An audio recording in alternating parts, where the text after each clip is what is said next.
Hey everybody, welcome to today's episode of my Musical Moment series. Today we are talking about spring. It has sprung, it is the end of March, the temperatures, they are rising, the sun is getting closer to us, and therefore we are getting this new season. It's a wonderful time because it has been a very long and very trying winter, also known as prison/quarantine.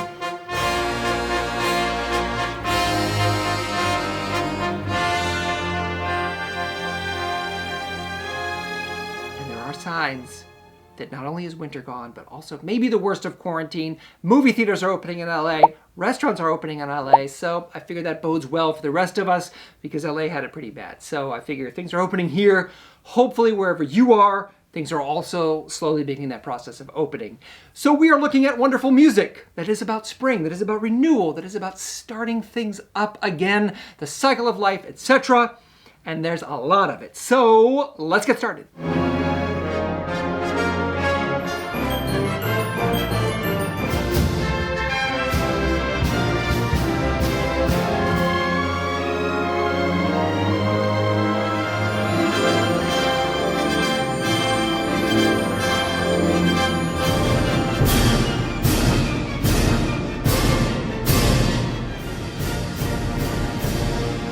So that's right, today, wonderful music of spring, and there is a lot of it, as I said, and there's a lot of really famous things. There's that little thing called the Rite of Spring that you might have heard of. There's an Appalachian Spring that you might have heard of, and there's this piece.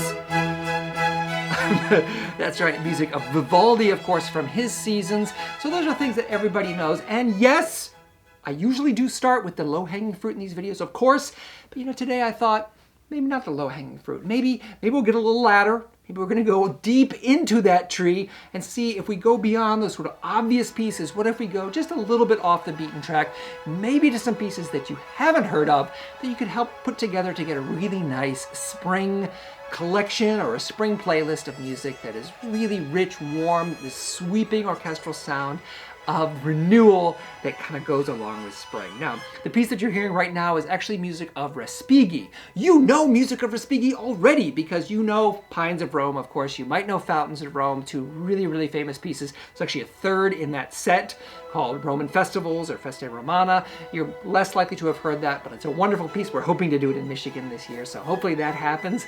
And really, really wonderful piece. But he wrote pieces that aren't specifically about Rome, and in this case, this actually comes from a piece called the Botticelli Triptych. And so, just like it sounds, there are 3 movements, and each one is inspired by a specific painting of Botticelli's. In this case, you will not be surprised to know that this painting is called The Spring, and here is that painting. A beautiful piece, right? Really quite lovely, to say the least. And again, Respighi writes so well for the orchestra. It's just this sweeping, sort of grand, big orchestra, romantic sound. You always feel like Respighi could have written great opera. He was so influenced by Italian opera, played in opera orchestras, but we don't really know his operas. He wrote some vocal music, but really we know him for these big, sort of sweeping tone poems, and that definitely is the case here. That beautiful painting, of course, by Botticelli really has this theme of renewal, this life beginning again, and of course the season of fertility as well. And so all of that is in that painting, and you really get a sense in this wonderful, sweeping, epic sound. And I love the idea that we're visiting music of Respighi that's not just those 2 sort of big hits, his top 10 hits, if you will, Pines of Rome and Fountains of Rome. So it's great to get a little bit off the beaten track there and share that wonderful music with you. Now, as we continue this journey through these pieces, our next piece is by Ernest Block. Now, Ernest Block, he's born in Switzerland, but actually spent a lot of his time here in the United States. He taught at UC Berkeley and lived in Oregon, where I think he died in the late 1950s, but spent several decades there. His music was sort of this wonderful amalgam. He listened to American music, of course, of the early part of the 20th century, but he also was really influenced by his Jewish culture and Jewish tradition and especially Jewish melodies and the modes that those melodies are often written in. And a lot of his very famous music from that time in his life was influenced by that. The piece that you're listening to right now actually is a much, much earlier piece from around 1915, and this is a little 2 set of pieces. It's called Winter and Spring, Hiver, Printemps in French, and the winter one is sort of transparent and mysterious, as all life is sort of dormant in that. But then when he gets to this spring piece, it's a little more conventional, but again, just beautiful. Early romanticism, the sweeping, sweeping melodies. So beautifully orchestrated here. And again, a wonderful addition to our little spring playlist that we're putting together here. I hope that you'll check this piece out because again, there's this sense of the renewal of life about it. And it really builds up to this gorgeous, gorgeous sort of almost, again, like film music, this sweeping, epic climax in the piece, which is really, really spectacular. And I hope that you will check that out.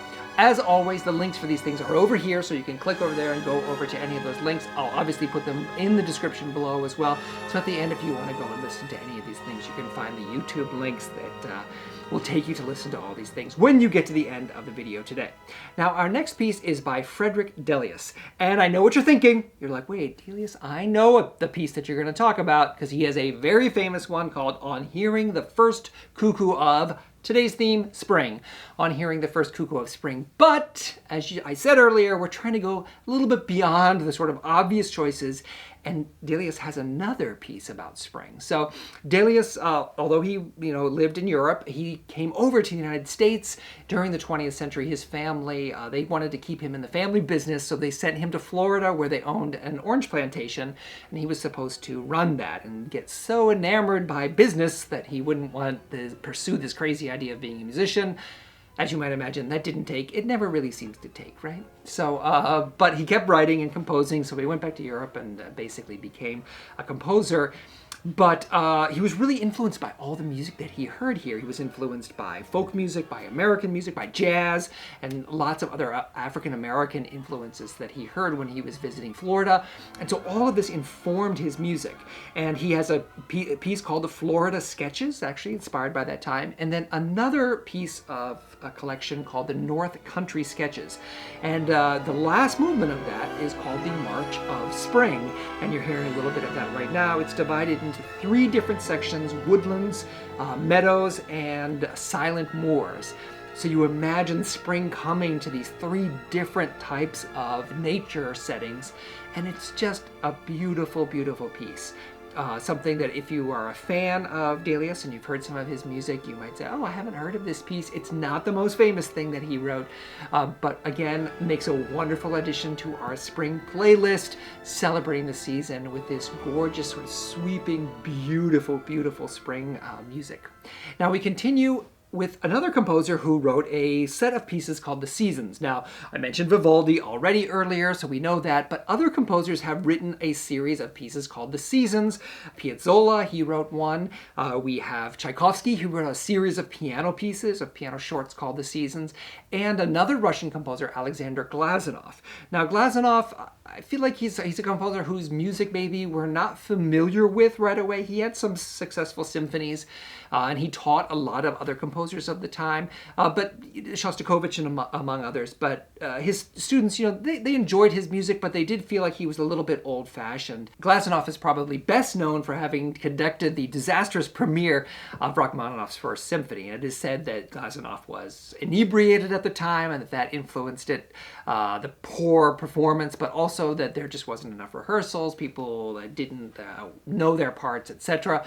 But the performance was so bad that Rachmaninoff went into a 3-year depression where he didn't really write anything, and sort of the same old story. He went to a hypnotherapist to be cured of his depression. It totally worked. So that's another story, though. We don't want to get too much involved in that. But the best known piece that Glazunoff wrote actually was a ballet. It's called The Seasons. The first section is actually called Winter. And then the second set, of course, not surprisingly, Spring. Now over here you're watching a little bit of that. This is a performance at the Mariinsky Theater.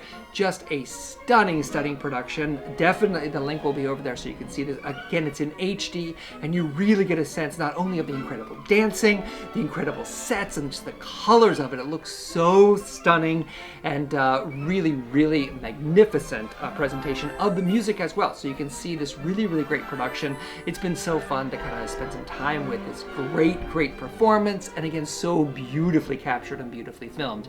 And again, this wonderful, sweeping, epic music. You know, he was really influenced by music of Tchaikovsky, so there's a great, great sense of melody, you know, that memorable melodies in it, and then also this sense of orchestration. You know, he clearly is just a very, very capable orchestrator.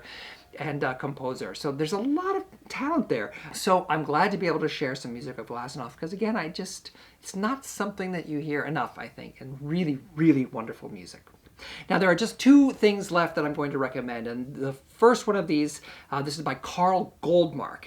And you know, we're at this kind of funny time in music history when pieces that were really kind of mainstream in the 1950s and 60s, some of those have kind of been eclipsed and we've forgotten them. And this piece by Carl Goldmark, it's called In the Spring. It's an overture. It was a favorite of Arthur Fiedler in his time with the Boston Pops. So he recorded it, he often programmed it, and just a very, very memorable, it's got a great tune, nothing earth-shattering or groundbreaking at it. Just recently I listened to this piece with the score in hand so I could kind of follow it along, and there's nothing that amazing or earth-shattering in it, but gosh, it's really, really well constructed, nice sonata form. Check out my video if you haven't seen it already on sonata form over there. But it's a really, really memorable piece, gorgeously sweeping, epic sound throughout, and again, makes a perfect addition to our spring mix. Spring mix, I like that even better. You know, spring mix, it's not just a prepackaged salad in your grocery store, but also your fantastic playlist of music of the spring, this wonderful romantic and hopeful music of the spring. So check out Carl Goldmark's In the Spring Overture. And our final piece, we do yet another ballet. And I have a little confession because I am bending my own rules a little bit. This is technically a spring piece, but it's not actually the season, the spring. This is a spring, a source of water. And it kind of does fit though, because I think if you imagine this, the source of life, this renewal, this idea that it starts out in this little spring, eventually to rapids, and eventually to a river that arrives at the ocean. You might be thinking I'm talking about that piece, the Moldau, but I'm not. This is a piece called The River, and it was written by none other than Duke Ellington. Actually, Ellington was commissioned to write an original ballet score for American Ballet Theater. And his idea was to write a piece, actually I think a friend of his suggested the idea, well what if you follow a river from its source as a spring, then as it gets bigger, and then the rapids, and then eventually into this grand river. He liked the idea of doing that, so composed it in a couple of short movements. And these have been orchestrated. The piece that you're hearing right now, this is a wonderful performance by the Detroit Symphony Orchestra, and I'm pairing that with a little bit of the dance, the original dance with the American Ballet Theater, choreographed by Alvin Ailey. And so you can see this wonderful line. Again, the video here, not terribly high quality because it was black and white television at the time, but you really get a sense of this wonderful choreography that was combined and inspired by this great music. I have actually done one of the movements from this piece called Giggling Rapids, which I do a lot. It's kind of half big band, half jazz waltz. It's a really, really interesting piece. So I hope you'll take a listen to that whole thing. Wonderful journey of this little river that starts out as a spring and eventually, again, this big sweeping epic. So lots of ballet influences in this, and as we looked at some of this great music for the spring. So there is our collection, our spring mix, our playlist. I hope that you'll check that out because it's a really, really exciting time of the year. All of this renewal, all of these flowers bursting out, etc. Really fun to share this music with you. And thank you for the wonderful support for my video on women composers. Part 1 did great, Part 2 not so much. So I know lots of you have not yet watched Part 2, so I hope you'll check that out because they're really, really some great pieces. I just had dinner with a friend last night, in fact, who was like, hey, I really love that video. I hadn't heard of any of those pieces. So it's nice to get a chance to kind of go a little bit deeper, not only with those pieces by women composers, but also today, again, maybe not the obvious choices that you'd think of, but a chance to go just a little bit off the beaten track in both of these last videos. So we have some wonderful things planned for the spring as we move forward, and I hope that you'll continue to watch. Until the next video, take care.